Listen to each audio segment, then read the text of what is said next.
Hello students, today we will study the subject pharmaceutical chemistry and the topic for today is analeptics. तो analeptics क्या होते हैं? पहले हम देखेंगे analeptics क्या होते हैं. Analeptics वो ड्रग्स होते हैं जो रेस्पिरेटरी डिप्रेशन के उपचार में उपयोग किए जाते हैं. रेस्पिरेटरी डिप्रेशन क्या होता है? जब रेस्पिरेटरी सिस्टम की एक्टिविटी कम हो जाती है, उसका रेस्पिरेशन स्लो हो जाता है, उसे हम रेस्पिरेटरी डिप्रेशन कहते हैं. जब रेस्पिरेटरी सिस्टम की एक्टिविटी स्लो हो जाती है, रेस्पिरेटरी सिस्टम का फंक्शन स्लो हो जाता है, तो हम उसे कहते हैं रेस्पिरेटरी डिप्रेशन. तो एनालेप्टिक्स वह ड्रग्स हैं जो रेस्पिरेटरी डिप्रेशन के उपचार में उपयोग किए जाते हैं.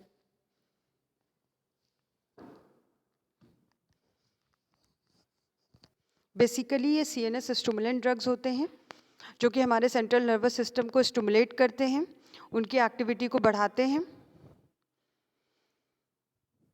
सीएनएस की एक्टिविटी को बढ़ाते हैं. और ये सीएनएस की एक्टिविटी के बढ़ाने के साथ साथ रेस्पिरेटरी सिस्टम की भी एक्टिविटी बढ़ाते हैं. रेस्पिरेटरी सेंटर जो सीएनएस में उपस्थित होता है, रेस्पिरेटरी सेंटर जो सीएनएस में उपस्थित होता है, उसकी एक्टिविटी भी बढ़ाते हैं, जिसकी वजह से जो रेस्पिरेशन वो है वो भी रिस्टोर हो जाता है, वो वापस नॉर्मल हो जाता है. रेस्पिरेटरी डिप्रेशन किसी भी कारण से हो सकता है, या तो कार्बन डाइऑक्साइड का जमाव हो जाता है टिश्यूज़ के अंदर, कार्बन डाइऑक्साइड एक्युमुलेट हो जाती है टिश्यू के अंदर, या फिर किसी डिसीज़ की वजह से भी हो सकता है, जैसे एस्थमा, सीओपीडी, उसकी वजह से भी रेस्पिरेटरी डिप्रेशन हो सकता है. तो ये ड्रग्स जो रेस्पिरेटरी डिसीज़ेज़ हैं, जो रेस्पिरेटरी प्रॉब्लम्स हैं, उनके उपचार में भी उपयोग किए जाते हैं. और कभी कभी जब किसी सर्जरी के बाद या ऑपरेशन के बाद, किसी ऑपरेटिव प्रोसीजर के बाद जब एनेस्थीसिया दिया जाता है, तो उसके देने के बाद भी रेस्पिरेटरी डिप्रेशन होता है. तो रेस्पिरेशन को नॉर्मल करने के लिए पोस्ट सर्जिकल भी एनालेप्टिक्स का उपयोग किया जाता है. तो आज हम दो इंडिविजुअल ड्रग्स के बारे में पढ़ेंगे, निकेथामाइड और थियोफाइलिन. निकेथामाइड को हम कोरामाइन भी कहते हैं और नेक्स्ट इज थियोफाइलिन. तो ये दो इंडिविजुअल ड्रग्स हैं, इनकी हम chemical structure, physical properties, chemical properties, stability, storage, uses, official brand names, pharmaceutical formulations, ये इन सब के बारे में पढ़ेंगे. तो हम लोग स्टार्ट करते हैं. Let begin with nikethamide. हम निकेथामाइड से शुरू करते हैं. निकेथामाइड और कोरामाइन ये क्या है? It is the diethylamide of nicotinic acid. ये निकोटेनिक एसिड में निकोटेनिक एसिड का डाईइथाइल एमाइड है. It is derive from the amide of nicotinic acid, nicotinamide. Nikethamide को निकोटेनिक एसिड के एमाइड फॉर्म से बनाते हैं. तो यहाँ पे निकोटेनिक एसिड और निकोटिनामाइड दोनों के स्ट्रक्चर्स दिए हुए हैं. C double bond O and OH. ये जो स्ट्रक्चर है ये कार्बोक्सिलिक एसिड का स्ट्रक्चर है. जो नीचे दिया हुआ ये निकोटिनिक एसिड है जिसमें C double bond O OH group present है. वो निकोटिनिक एसिड है जिसमें C double bond O NH2 group present है. वो एमाइड ग्रुप का स्ट्रक्चर है और इसको कहते हैं निकोटिनामाइड. और इसमें निकोटिनामाइड और निकोटिनिक एसिड का स्ट्रक्चर है और इन्हीं दोनों निकोटिनामाइड के स्ट्रक्चर से ही निकेथामाइड बना है. अब हम निकेथामाइड का स्ट्रक्चर देख लेते हैं. ये है केमिकल स्ट्रक्चर जिसमें जहाँ पे C double bond O NH2 group था, तो जो NH2 ग्रुप के दोनों हाइड्रोजन थे उसको रिप्लेस करके इथाइल ग्रुप लगा दिए गए हैं. इसीलिए इसका नाम भी है NN डाईइथाइल निकोटिनामाइड. तो यानी कि H ग्रुप हटा दिया गया निकोटिनामाइड में से, 2 H हटा करके जो अमाइड ग्रुप के दोनों हाइड्रोजन थे वो हटा करके इथाइल ग्रुप लगा दिया गया है. इसीलिए इसका नाम है NN diethyl nicotinamide.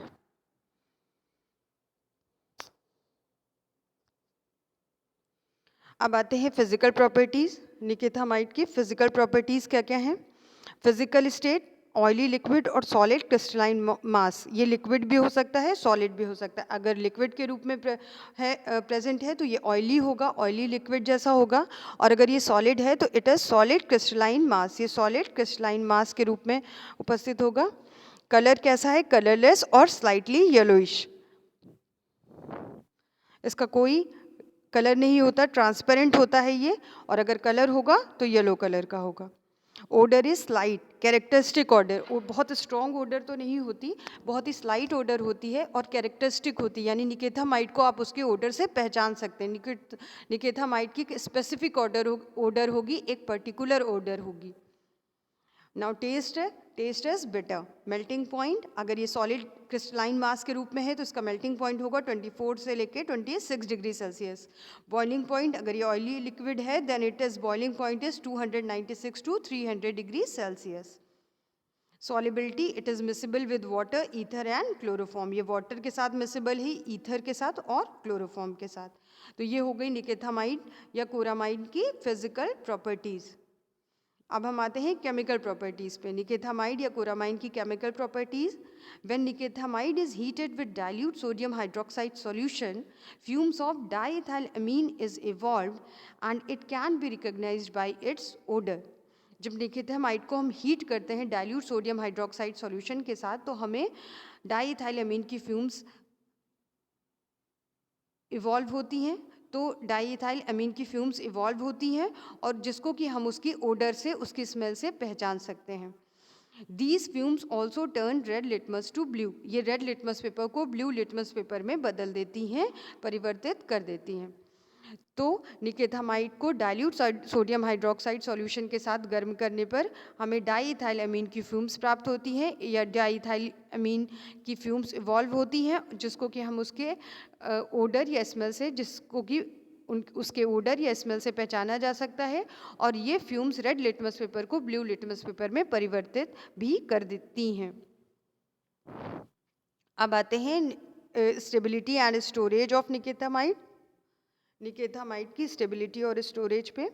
It should be stored in well close containers, इन्हें वेल क्लोज कंटेनर्स में रखा जाना चाहिए। यूजेज इज CNS स्टिमुलेंट, ये एक CNS स्टिमुलेंट ड्रग है, यानी ये CNS को स्टिमुलेट करती है। It was formerly use to counteract the respiratory depression caused by depressant such as barbiturates. Barbiturates वह ड्रग हैं जो CNS डिप्रेशन कॉज करते हैं, सेंट्रल नर्वस सिस्टम को डिप्रेस करते हैं। तो उन ड्रग्स की वजह से कभी कभी रेस्पिरेटरी सेंटर भी डिप्रेस होता है और रेस्पिरेटरी डिप्रेशन कॉज करता है। तो जो respiratory depression CNS depression drugs की वजह से होता है, उनके उपचार में निकेथामाइड का उपयोग किया जाता था फॉर्मरली, यानी पहले इनका उपयोग किया जाता था। अब इनका उपयोग, it is no longer used, अब इनका उपयोग नहीं होता। अब इसका उपयोग नहीं होता, क्यों नहीं होता? क्योंकि it is a drug of abuse, ये एक अब्यूसिव ड्रग है। ठीक है, ये बहुत ज़्यादा, so it is not used today. Nikethamide और कोरामाइन का ऑफिशियल, निकेथामाइड IP और BP में ऑफिशियल है। Nikethamide injection, it is official in IP and BP. Pharmaceutical formulations is injection. And brand names Coramine, nikethamide, nicethamide, and Anacardone, Carbotone et cetera, ये इसके nikethamide के brand names हैं। अब आते हैं नेक्स्ट ड्रग हमारी है थियोफाइलिन। थियोफाइलिन क्या है? ये भी एक नेचुरल एल्कोलॉइड है, जो कि जैसे कि हमारी कैफीन ड्रग है, वो भी एक नेचुरल एल्कोलॉइड है जो कि नेचुरली प्लांट से प्राप्त की जाती है।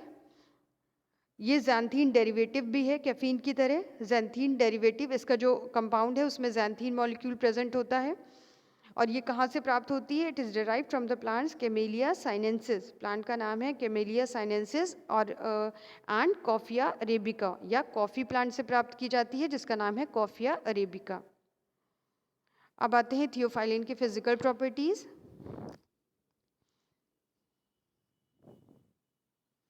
Physical status, solid crystalline powder. इसकी जो फिजिकल स्टेट है वह है सॉलिड क्रिस्टलाइन पाउडर। ये सॉलिड के रूप में उपलब्ध है और क्रिस्टल्स के रूप में। Colour is white. Odour odourless, इसमें कोई ओडर नहीं होती, no smell.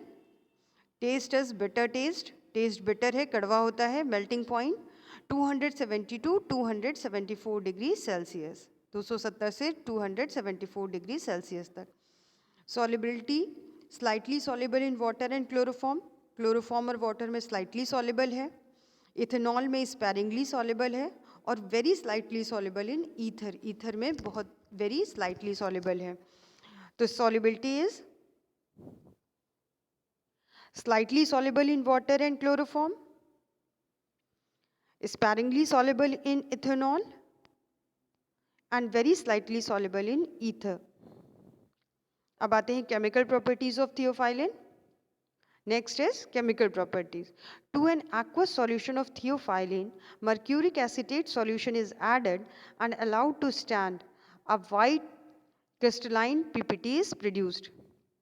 It also answers the reactions of xanthine.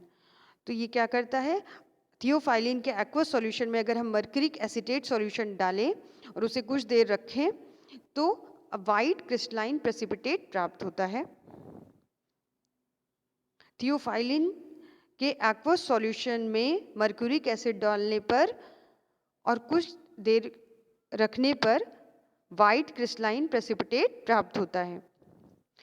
ये xanthine कंपाउंड के जितने भी रिएक्शंस होते हैं वो रिएक्शंस को भी देता है। It also answers the reactions of xanthine, ये xanthines के रिएक्शंस को भी आंसर करता है। जो जितने भी केमिकल टेस्ट xanthine मॉलिक्यूल्स देते हैं वो सारे रिएक्शंस थियोफाइलिन भी देता है।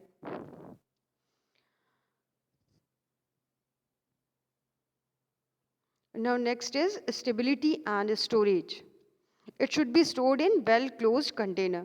ये well closed containers में रखा जाना चाहिए। Uses CNS stimulant drug. It is more useful as bronchodilator and a diuretic than as a CNS stimulant. ये bronchodilator और diuretic की तरह ज़्यादा उपयोगी ड्रग है बजाय एनालेप्टिक ड्रग के।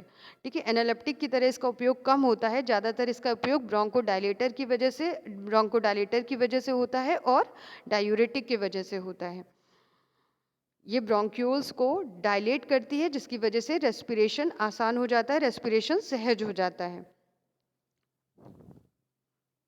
तो it is more useful as a bronchodilator and a diuretic. Diuretic वो ड्रग्स होती हैं जो यूरिनेशन को बढ़ाती हैं, तो डायूरेटिक की तरह से भी उपयोग होता है और इसका ज़्यादा यूज सीएनएस स्टिमुलेंट ड्रग की तरह नहीं होता।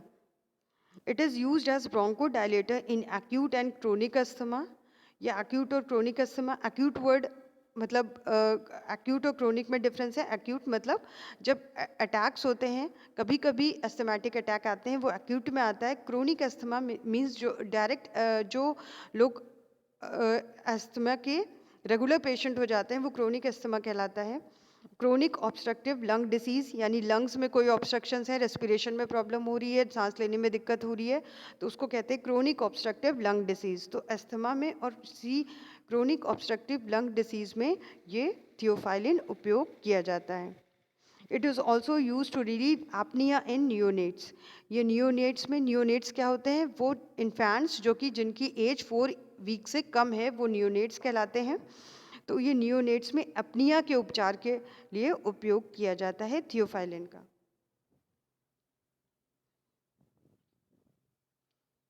तो थियोफाइलिन एक बहुत ही कॉमन ड्रग है जो अस्थमा में उपयोग की जाती है रेस्पिरेशन को बढ़ाने के लिए, लेकिन एज अ सीएनएस स्टिमुलेंट नहीं, it is used as a bronchodilator, bronchodilator की तरह उपयोग की जाती है।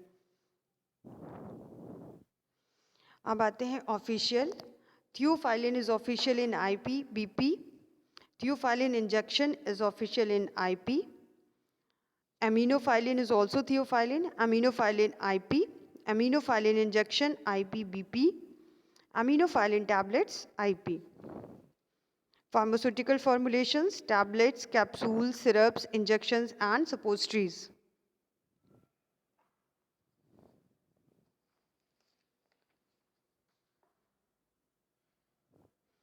And now brand names of theophylline: Theolong, Theozil, Theocontin, Deriphyllin, Delin et cetera. तो ये इसके थियोफाइलिन के ब्रांड नेम्स हो गए। तो that's all for today children, that's all for today. आज हमने 2 ड्रग्स पढ़ी, 2 एनालिप्टिक ड्रग्स पढ़ी, निकेथामाइड और थियोफाइलिन। निकेथामाइड को हम कोरामाइन भी कहते हैं, तो क्वेश्चन निकेथामाइड पर भी आ सकता है या कोरामाइन पे भी आ सकता है। तो both are the same things. ये दोनों ही सीएनएस स्टिमुलेंट ड्रग्स हैं, यानी सीएनएस को स्टिमुलेट करती हैं और सीएनएस में रेस्पिरेटरी सेंटर को भी स्टिमुलेट करती हैं। रेस्पिरेटरी सेंटर को स्टिमुलेट करती हैं जिससे रेस्पिरेटरी सिस्टम स्टिमुलेट हो जाता है और रेस्पिरेशन नॉर्मल हो जाता है, रेस्पिरेशन सहज हो जाता है, रेस्पिरेशन प्रक्रिया नॉर्मल हो जाती है। तो ये एनालिप्टिक ड्रग्स थे।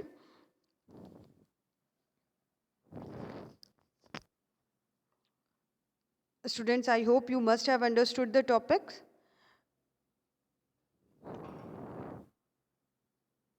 Thank you so much, children. Thank you so much, students. Go through the video. Make your own notes. अपने notes बनाइए and then learn it. Thank you, children.